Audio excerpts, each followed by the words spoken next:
Hey guys, তো আজ আমি বানাবো মিষ্টি। তো চলো কি করে মিষ্টিটা বানাই সেটাই তোমার সাথে রেসিপিটা শেয়ার করছি। তো প্রথমে দেখো গ্যাস অন করে দিয়েছি, আর এর মধ্যে আমি আর একটু ননস্টিকের জিনিস দিলে খুবই ভালো হয়। তো এই দেখো এর মধ্যে আমি দিয়ে দিয়েছি 1 চামচ ঘি। এর মধ্যে ঘিটা যেই গলে যাবে তার মধ্যে আমি দিয়ে দেবো 1 কাপ সুজি। তো সুজিটাকে একটু ভালো করে নাড়াচাড়া করে নিচ্ছি যাতে ঘিয়ের মধ্যে ভালো করে মিশে যায়। এবার আমি দিয়ে দেবো 1 কাপ দুধ। তো একটু বেশিই লাগবে দুধটা, যাতে পুরো মানে সুজিটা নরম হয়ে যায়। তো চলো সাইডে আমি সরিয়ে নিয়েছি। এইবার আমি একটু গরম জল বসেছি। কি করব, চিনির শিরা তৈরি করব। তার জন্য আমার কাছে ঘরে ছিল না মানে ঘরে ছিল লকুনদানাটাই, সেটা দিয়ে আমি ব্যবহার করেছি। তোমরা পারলে চিনিটা ব্যবহার করো, কেন আমার কাছে তখন চিনিটা ছিল না। তো এগুলি আমার লকুনদানা, এগুলি আমার না, মানে আমি মায়ের বাড়ি থেকে নিয়ে এসেছি। তো চলো ওইদিকে একটু ওটা নাড়াচাড়া করে নিচ্ছি, কেন যেহেতু ওটাও একটু ঠান্ডা হবে, ওই জন্য আমি নাড়াচাড়া করে নিচ্ছি। আর এদিকে আমার দেখো চিনির শিরাটা হোক, আর দেখি এদিকে আমার এটা কতটা হলো।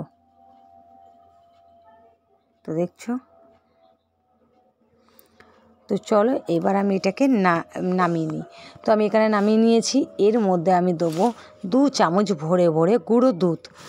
তো তোমরা যে কোনো গুঁড়ো দুধ ইউজ করতে পারো, মানে ওই আমুলিয়া যে কোনো পাউডার দুধ ইউজ করতে পারো। তো আমি এর মধ্যে নিয়েছি 2 চামচ ভরে ভরে গুঁড়ো দুধ। তো এইবার আমি এটাকে কী করব, ভালো করে যেরকম আমরা আটা মাখি সেরকম করে মাখিয়ে নেবো, যাতে না কোনো বেশ ডলা ডলা হয় বা কিছু। আর এটা প্রচণ্ড পরিমাণে গরম ছিল, যার কারণে আমি না ভালো করে মাখতে পারিনি। মানে আমারই হাতটা পুড়ে যাচ্ছে, মানে এমন অবস্থা, খুবই গরম। দেখো, এই দেখো। আর এইটা একটু আমি যেরকম গরম গরম মেখেছি, তোমরা একটু ঠান্ডা করে নেবে তারপর মাখবে। আমি তো মানে বুঝতে পারিনি, খুবই গরম ছিল, আমার হাত পুড়ে যেতে, দেখছো হাত আমি বারবার তুলেও নিচ্ছি, মানে এতটা গরম, মানে ঠান্ডাই হয়নি। কেন আমি যেহেতু সঙ্গে সঙ্গে ভিডিওটা বানাচ্ছিলাম, যার কারণে, নয়তো আলাদা করে রেখে দিতাম, কিছুক্ষণ বাদে আমি বানাতাম।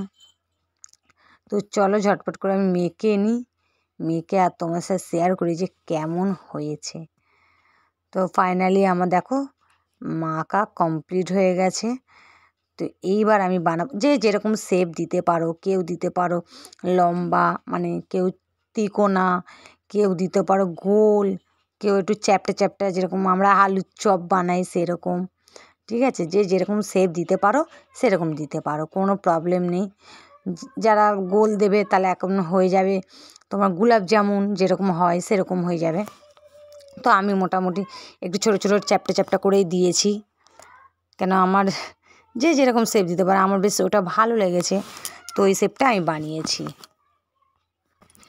তো দেখে নাও, এই দেখো আমি এরকম ধরনের বানিয়েছি।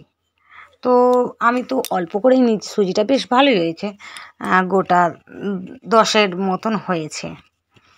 তো ওইদিকে তো শিরাটা হচ্ছে। আর চলো এবার আমি কি করব, এইগুলোকে আমি এবারে তেলে ভাজবো। তো দেখছো, যে যেরকম শেপ দিতে পারো, তাতে কোনো অসুবিধা নেই যে এই শেপই তোমাদেরও দিতে হবে, এটা কোনো ইয়ে নেই, যে যেরকম শেপ দিতে পারো।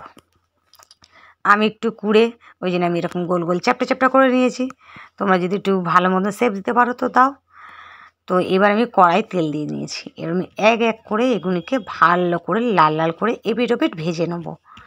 তো চলো দেখো, এই দেখো লাল লাল ভাজা হয়ে গেছে, আর খেতে এত অসাধারণ হয়েছে, তোমাদের কি বলবো, না বানিয়ে খেলে তোমরা বুঝতে পারবে না।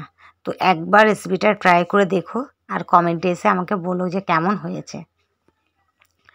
তো চলো এক এক করে তুলে নিই, তুলে আর আমি রসের শিরায় দেবো, যাতে ওটা ভালো করে রসের শিরায় ডুবে থাকে, আর খেতেও এত টেস্ট হবে তোমাদের কি বলবো। আর শিরাটা একটু মানে খুব যে পাতলা করবে তা না, একটু রসটা বেশ গাঢ় গাঢ় করবে, আরও টেস্টি হবে।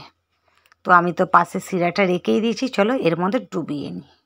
দেখছো, মানে দুর্দান্ত খেতে হয়েছে। তো এটা 10 মিনিট কি 15 মিনিট এর মধ্যে ভিজিয়ে রাখবে, তারপর এটাকে সার্ভ করবে। তো চলো এই দেখো, আমি তো গরম গরমই তুলে নিয়েছি, আর সার্ভ করেছি। আর আমার হাতে পিছলে যাচ্ছে কেন, যেহেতু আমি তেলের কাজ করছিলাম। তো এই দেখো কি সুন্দর দেখেছো, পুরো একদম গোলাপ জামুন হয়েছে। কেউ বুঝতে পারবে না যে এটা বাইরে থেকে এনেছি না ঘরে তৈরি করেছি। তো চলো, ভিডিওটা ভালো লাগলে একটা লাইক শেয়ার কমেন্ট করে সাবস্ক্রাইব করে যেও।